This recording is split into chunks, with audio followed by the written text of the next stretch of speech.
Deməli burada kalium nitratın dissosiasiyasını yazanda kalium NO3, kalium müsbət, sonra nə yazırıq? NO3 mənfi. NO3 mənfi. Yəni Bu birin qədər. birə. Söhbət gedir 23-dən. İndi gəl baxaq burada. Normalda maddə 1 mol olanda neçə mol ion əmələ gəlir?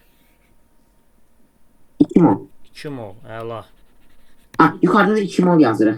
Yuxarıda da KNO2. bəli 2 mol olanda nə qədər ion olacaq? X. X qədər. X neçə eləyir buradan? 1x 4. 4 mol. Yəni belə deyək də 4 mol ion əmələ gəlməlidir. Yəni 4 mol normalda 100% demək deyilmi? Bəli. Bizə deyir A mol ionu. Rəqəm verməyib də A verib. A nə qədər olacaq? X olacaq. X da buradan necə hesablayırıq? A keçdi aşağıya. Bu da 100 yox. 4 düşdü aşağıya. 100 vurulsun A. O da eləyəcək 25A. Yəni cavabımız Y variantı. Şişdim mən. Bəli. Oldu. Sonra Tez. deməli biz baxırıq 27-ci suala ilə Masim.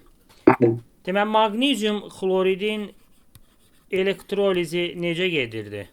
Magnezyum 2 plus yani yok. Magnezyum 2 plus 2 kabaş ise 2 klor mənfi.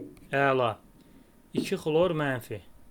Deməli gəl baxaq. Burada bax qrafiklə bunu uyğunlaşdıraq reaksiyanı. Burada bax azalan nədir? Maqnezium xlorid deyilmi? Evet. Yəni reaksiyaya girən maddələr biz deyirik azalır, elə deyilmi? Bəli, bəli. Yəni onları biz deyirik azalır. Reaksiyadan əmələ gələnlər nə edir? Artır. Artı da yani. Buradakı məsələni nə edəcəyik biz? İndi baxasın.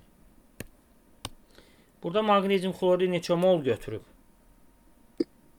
Mən burada 10 mol değildi. Bəli, 10 mol götürüb də, elə deyilmi?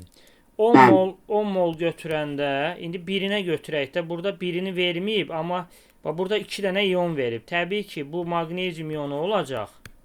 Niyə? Çünki sayı azdır. Bu xlor ionu olacaq. Düzmü? Bəli.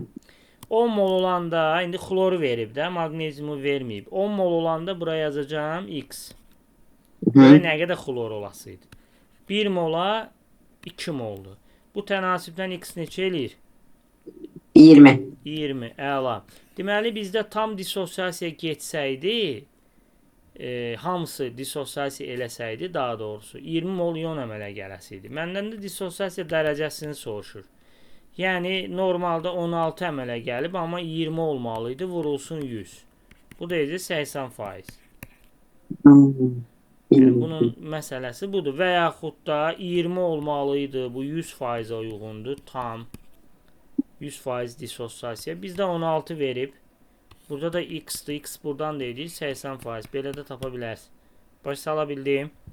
Bəli. Bizə nə verib 28-ci sualda? 1 mol dissosiasiya etməyib deyir. Söhbət gedir H2X-dan. Düzmü? Bəli. 1 molu dissosiasiya etməyib. Bunu burada saxlayacağım mən. Amma müəyyən qədər eləyib ki 6 mol ion əmələ gəlib də elə. Söhbət 6 mol hidrogen ion əmələ gəlib. Yəni H2X-in dissosiasiyası necə yazaq? Həm 2H müsbət plus X 2 mənfi. Super, 2 mənfi. İndi bax burada. Nə qədər? Normalda maddə 1 mol olanda, Asim, nə qədər hidrogen əmələ gəlmiş? 2 mol. Bizdə testdə nə qədər hidrogen ion əmələ gəlib deyir? 6 deyil mən. 6, əla. 6-dsa bu nə qədər olacaq dissosiasiya? X. X neçə eləyir burada? 3. 3, əla. Deməli bu nə deməkdir? H2-in, H2X-in neçəsi dissosiasiya eləmiş olur?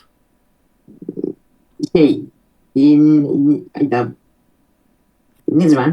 Neçəsi dissosiasiya eləmiş oldu indi?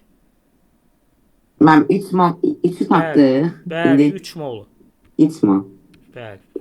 3 molu dissosiasiya elədi. Bəli. İndi burada Asim 1 molu dissosiasiya eləməyib, 3'ü də dissosiasiya eləyib, cəmi ümumi neçə moluymuş?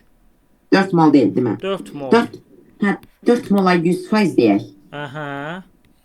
3'e de X desək. 3'e de X, bəli. Şurayı tapsaq 75%. Şu, çağırdı yəni. Məsələ bu. B var yəni. Bəli.